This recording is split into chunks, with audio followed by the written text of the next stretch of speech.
यहाँ दी गई जानकारी ज्योतिष पर आधारित है तथा केवल सूचना के लिए दी जा रही है। TV9 डिजिटल इसकी पुष्टि नहीं करता है।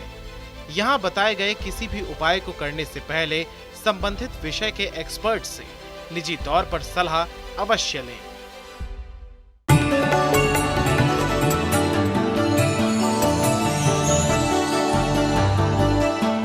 नमस्कार, एस्ट्रो साइंस में आपका बहुत बहुत स्वागत है। मैं हूं आपके साथ कीर्ति अरोड़ा और मेरे साथ हैं एस्ट्रो साइंटिस्ट गुरुदेव जी वशिष्ठ जी।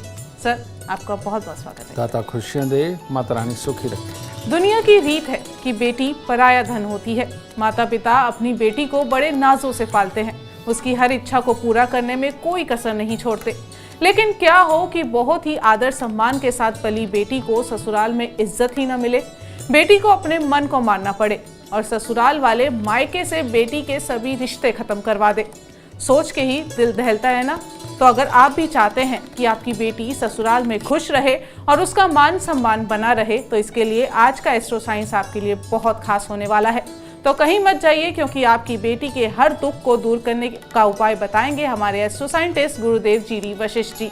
इसके साथ ही आपके राशि के पूरे दिन का हाल भी हम जानेंगे गुरुदेव से। गुरुदेव, सबसे पहले आपसे जानेंगे कि लड़की सबसे पहले अपने ससुराल जाती है तो पति पर डिपेंडेंट होती है, उसी की नज़रों से अपने ससुराल वालों को देखती है, लेकिन पति से ही मान सम्मान नहीं मिल रहा, तो क्या करना चाहिए? ऐसे बहुत सारे केसेस हमारे पास आते हैं। और होता क्या है, जिन लोगों के खानदान में, जिनके खानदान के अंदर बुध का पितृ दोष होता है, उनके घर की बेटियां सुख नहीं पाती। आप देखिए, उनकी बुआएं भी दुखी रही होती हैं, उनकी बहनें भी दुखी रही होती हैं और आगे बेटियां भी, वो भी ज़िंदगी के अंदर काफ़ी ज़्यादा तकलीफ़ें झेलती हैं। और वो एक ही बात कहते हैं कि हमारे घर की बेटियां सुखी नहीं रहती। अब वो अपने ससुराल में रह रही है। किसी का पति स्वभाव से खराब है, किसी का पति कमाई नहीं करता, किसी का पति दुनियादारी को ज़्यादा देखता है, घर पे नहीं ज़्यादा देखता, वो अभाव में जीती हैं। यानी कि कोई ना कोई बेटियों को तकलीफ़ें लगी ही रहती हैं। अब ये जो तकलीफ़ होती है, ये कैसे होती है? ये चंद्रमा जब बुध के घर में बैठ कर के बुध का पितृ दोष बनाता है, तब ये तकलीफ़ें होती हैं। ठीक है, बहुत सारी दहेज के लिए प्रताड़ित होती हैं बेटियाँ, वो भी ये बुध का ही पितृ दोष के कारण वो प्रताड़ित होती हैं। ठीक है, इसको ठीक करने के लिए हमारे यहाँ हमारे ऋषि मुनियों ने एक रीत बनाई कि कन्या पूजन, साल में 2 बार नवरात्रे आते हैं, उसके अंदर कन्या पूजन किया जाता है। सही मायने में इन लोगों को ये कन्या पूजन हर महीने करना चाहिए। अब वो कैसे? देसी घी का हलवा और देसी घी की पूरी, ये अगर हर महीने के पहले बुधवार को अगर ये अपना नियम बना लें कि ये बना करके छोटी छोटी जो कन्या है, समझिए ना, जो अभी बड़ी नहीं हुई, अगर उनको ये हलवा पूरी खिलाना शुरू करें और हलवे पूरी का ही लंगर लगाना शुरू करें, तो इनका ये पितृ श्राप हटने लगता है और बेटियां सुखी होने लगती हैं। और यही पितृ दोष को मिटाने का सबसे बड़ा तरीका है। कारण ये कि यही दान, और यही दान कन्याओं को स्पेशली तौर पे करना, ये इस पितृ दोष को मिटा करके बेटियों को सुखी करने का काम करेगा। तो गुरुदेव, मेरा फिर भी अभी एक सवाल, पति से सम्मान नहीं मिल रहा है तो पत्नी को क्या करना चाहिए? पति से जो सम्मान नहीं मिल रहा है, ये एक अलग कैटेगरी में आता है। और ऐसी अवस्था के अंदर कि चंद्रमा खराब पोजीशन के अंदर होता है, और खराब पोजीशन तो घर पे हमारे दिल को दुख बना ही रहना है, ये रीज़न बनता है। तो ये चंद्रमा ही बुध का पितृ दोष बनाता है। तो अगर हम लगातार भोलेनाथ की पूजा अर्चना करें और हम दूध मिलाकर के जल अगर भोलेनाथ को अर्पित करते रहें, या किसी भी रूप में दूध, चावल, मिश्री, ये मंदिर के अंदर, ये चंद्रमा की वस्तुएं हैं, ये वस्तुएं अगर हम मंदिर में किसी भी रूप में चढ़ाते रहें, या फिर मीठे पीले चावल बना करके मंदिर चढ़ा करके अगर वो बांटते रहें, तो तब बेटियों को पूर्ण रूप से ससुराल से इज्जत, मान, सम्मान ये मिलना शुरू हो जाता है। और पति की तरफ से खास तौर पे अगर तकलीफ़ें हो रही हैं, प्रताड़ित हो रही है, तो ऐसी स्त्री को बहुत सुकून मिलता है। लेकिन उपाय घर वाले करें, यानी पिता और भाई वगैरह, माँ वगैरह अगर वो करेंगे तो बेटी को इसका फल मिलेगा, ये ज़रूर याद रखें। गुरुदेव, मेरा आपसे सवाल है कि सास बहू में नहीं बनती, या सास ससुर ऐसे हैं जो बहू को सम्मान नहीं दे रहे, पति पत्नी की लाइफ में इंटरफेयर करते हैं, तो ऐसे में बताएं क्या करना चाहिए? इसके अंदर क्या होता है, शुक्र का मित्र होता है बुध, यानी कि आपके घर की बेटी। लेकिन जब जन्म कुंडली के अंदर चंद्रमा शुक्र के साथ मिलते हैं तो वो किसी न किसी रूप में प्रताड़ित करते हैं बुध को। चंद्र और शुक्र का मिल जाना, चंद्रमा सास शुक्र बहू, ये योग को बहुत ही नीच माना जाता है और यही कारण है एस्ट्रोलॉजी में इसे बुरा माना जाता है। इसका काम है चंद्र और शुक्र का मेल जिसकी भी जन्म कुंडली के अंदर होता है, वहाँ टेंशन देने लेने के हालात सदैव ही खड़े रहते हैं। पुत्र के सुख का भी अभाव होता है। तो ऐसी अवस्था में जब भी चंद्र और शुक्र आपस में मिलते हैं तो ये सास बहू की लड़ाई करवाते हैं, और सास बहू की हुई तो ससुर तो बीच में आ ही जाते हैं अपने आप ही, क्योंकि इन दोनों के मिलने से बनता है नीच केतु। ठीक है, तो ऐसी अवस्था के अंदर ये घर के अंदर कलेश कारक होता है। एक के विचार दूसरे के साथ, यानी कि सास के साथ बहू के नहीं मिलते, बहू के सास के साथ नहीं मिलते, ताड़ी दोनों हाथों से बजती है। और ऐसी अवस्था के अंदर कोई ना कोई चीज़ ऐसी हुई रहती है कि एक दूसरे को समझ ही ना पाए, या अपने मुंह से शब्द ही ऐसे निकलते हैं कि जो एक दूसरे को चुभ जाते हैं। ठीक है, क्योंकि नीच केतु का काम सुई भी है। ठीक है, यानी कि चुभाना। तो इस योग को अगर ये ठीक करके चलते हैं तो उत्तम रहेगा। अब ऐसी अवस्था में शुक्र का चौथे घर में चले जाना, वो चंद्र शुक्र का मेल है। चंद्रमा का सातवें घर में चले जाना, वो चंद्र शुक्र का मेल है। और चंद्र शुक्र जन्म कुंडली के अंदर इकट्ठे हो जाए, दृष्टि के साथ हो, तब भी यही हालात करते हैं।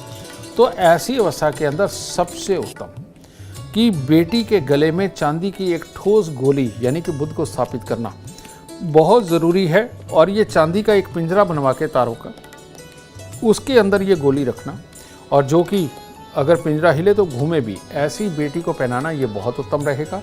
और बेटी को एक चांदी की चूड़ी पे लाल रंग का मीना लगवा करके वो उसको ज़रूर दे धारण करने के लिए, और वो मीना ना उतरे, जब भी मीना उतरे उसको नया लगवाएं।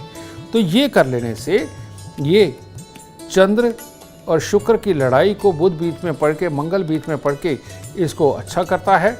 और चंद्रमा को जब सपोर्ट मिलती है मंगल की, तो वो शुक्र के बुरे प्रभाव से निजात पाता है। तो तब सास बहू की लड़ाई खत्म होने के पूरे आसार हैं। गुरुदेव, मेरा आपसे अगला सवाल है, ननंद अपनी भाभी को बेवजह परेशान कर रही है, उनके रिश्ते में आग लगाने का काम कर रही है, तो क्या करना चाहिए? ननंद यानी कि बुध, और ये बात आ जाती है लड़के वालों के घर की। अगर लड़के वालों के घर का बुध खराब है तो किसी न किसी रूप में ननद ने परेशान करना ही करना है। वो भाभी को भी कर सकती है, वो भाई को भी कर सकती है, और थोड़े समय के बाद में वो माता पिता को भी परेशान कर सकती है। तो ये जो चीज़ होती है बुध का खराब होना, ये स्वभाव के अंदर एक ऐसा अटपटापन कि जिसके अंदर शुद्ध विचार कोई ला करके और मिलन, यानी कि अपने परिवार के साथ मिलकर के चलना, ये बुद्धि ही छीन ले। इसको कहते हैं बिन पैंदे का लोटा जब ये खराब होता है, यानी कि कब कहाँ लुढ़क जाएगा पता नहीं। तो ऐसे ही आपने बहुत सारे लोग देखे होंगे जो लोगों के सामने तो बहुत मीठे और बहुत केयरिंग होते हैं, और पीठ पीछे कहते तेरे को तो मैं देख लूँगी, है ना। ये बुध खराब की निशानी होती है, और ये बुध खराब मंगल के साथ मिल करके बनता है। जब बुध तीसरे घर के अंदर हो, बुध आठवें घर के अंदर हो, बुध पहले घर के अंदर हो और ख़राब स्थिति में हो, तब ये योग बनता है, या मंगल के साथ ही बुध हो। तो ऐसी अवस्था के अंदर सबसे उत्तम उपाय, अगर इस तरह की ननद मिले तो, ठीक है, तांबे के लोटे के अंदर या तांबे की एक बड़ी गागर लीजिए जिसमें 4, 5, 8 किलो मूंग साबुत आ जाए। तांबे की गागर के अंदर मूंग साबुत भरकर उसको ढक्कन को चूड़ी वाला ले लीजिए, टाइट बंद कर दीजिए, और वो उठा करके मंदिर में दीजिए। ये साल में एक बार करें। और 3 दिन तांबे के लोटे के अंदर मूंग साबुत भर के और ढक्कन को बिल्कुल टाइट बंद करके इनको 3 दिन लगातार जल प्रवाह कर दें। और मूंग साबुत का दान यानी रात्रि में पानी के अंदर भिगोना और सुबह उठ करके पक्षियों को डालना, ये कार्य अगर आप बंद नहीं करेंगे तो कोई ननद परेशान नहीं करेगी, सब मिलजुल करके खुशहाल जिएंगे। गुरुदेव, अगला सवाल मेरा आपसे थोड़ा सेंसिटिव सवाल है। जैसे देवर हैं या जेठ हैं, वो घर की बहू पर सही नजर नहीं रखते या उनको सही इज्जत नहीं देते, तो क्या करना चाहिए? देवर हो तो वो माना जाता है मंगल, और जेठ हो तो वो माना जाता है बृहस्पति। तो ऐसी अवस्था के अंदर बेटा, अगर जन्म कुंडली के अंदर मंगल या बृहस्पति या दोनों खराब हैं तो ये सिचुएशन उत्पन्न हो ही जाती है। और ख़ास तौर पे अगर जन्म कुंडली के लाभ स्थान के अंदर जाकर के ये बैठा हुआ है, या जन्म कुंडली के दूसरे घर में या लगन के अंदर मंगल या बृहस्पति खराब अवस्था में बैठे हैं, तो ये स्थितियाँ उत्पन्न होती हैं। और ऐसी अवस्था के अंदर जीव है, ये जितनी भी धरती बनी है, ये मेल और फीमेल को बना करके ही बनी है। तो जब मंगल और बृहस्पति खराब होते हैं, सबसे ज़्यादा दुखदाई मंगल ही होता है। जब वो खराब होता है तो वो इस तरफ शारीरिक मिलन की तरफ अट्रैक्शन को बहुत बढ़ा देता है, समझे, क्योंकि ये खून है, हमारी रगों में दौड़ता है, ठीक है। तो उस तरह की खराब होकर के ये सोच भी खराब को पैदा करके इंसान बस हर वक्त मिलन का चाहवान भी होता है। तो ऐसे में इंसान मेहनती भी हो और शारीरिक कसरत भी करता हो, फिर तो ये बहुत ही पार, हद से पार हो जाता है मंगल, और ये दिमाग पे चढ़ कर बोलता है। तो ऐसे लोगों को जहाँ पर भी, जिनके भी घर में इस तरह के माहौल बने, तो वहाँ पर बहू बेटी को चाहिए कि वो मीठे पीले चावल बनाएं, ठीक है। जिसके मीठे पीले चावल, जिसके अंदर चेरी वगैरह भी डालते हैं ना वो, ठीक है ना, कलरफुल, ऐसे बना करके वो हर मंगलवार को मंदिर चढ़ा करके बांटना शुरू करें, पहले 9 दिन लगातार करके, ठीक है। उसके बाद हर मंगलवार, अगर ये 1 साल तक आप निभाते हो, तो ऐसे में चाहे देवर की गलत नज़र हो या जेठ की गलत नज़र हो, अपने आप ये हालात बदलने लगते हैं और दूरी पकड़ने लगते हैं, उनकी सोच भी ठीक होने लगती है। क्योंकि बृहस्पति और मंगल को ठीक करते ही बेटा हर तरह का सुकून अपने आप आने लगता है और बुरी सोचें दूर चले जाती हैं।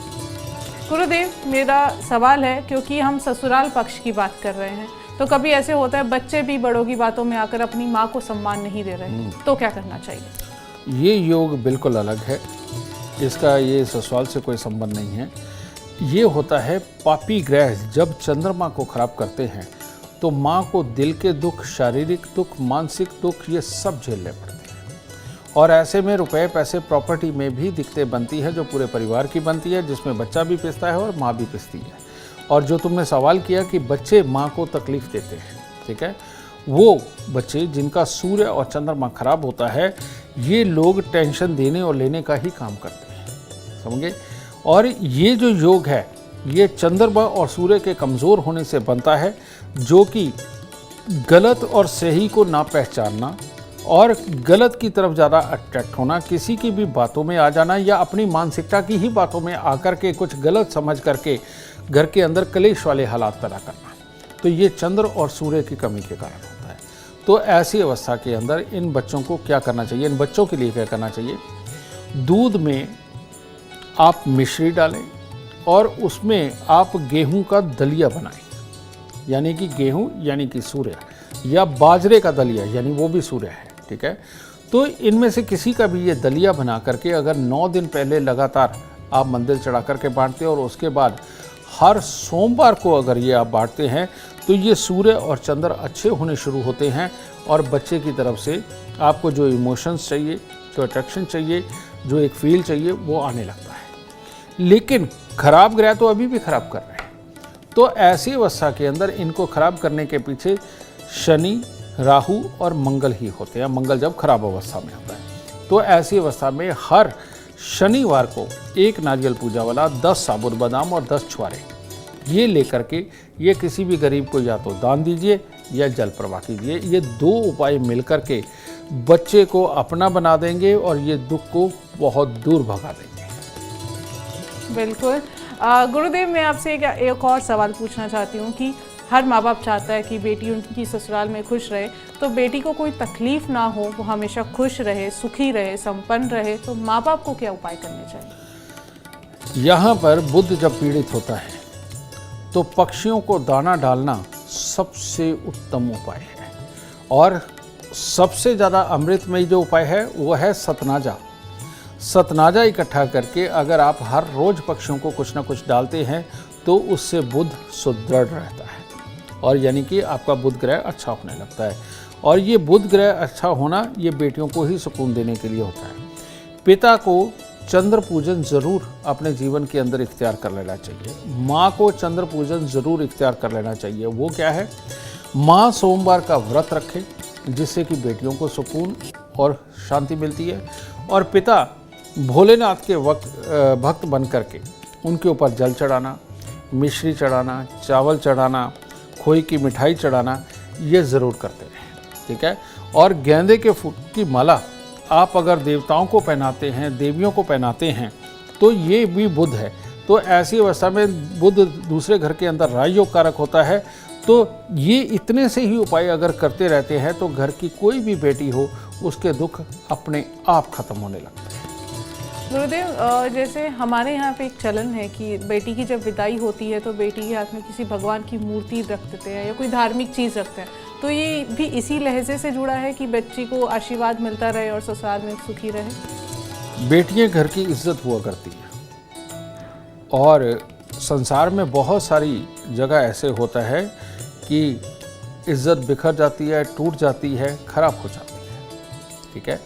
इसीलिए लड़कियों का सद्भाव में होना, संस्कारों में होना बहुत ज़्यादा ज़रूरी होता है।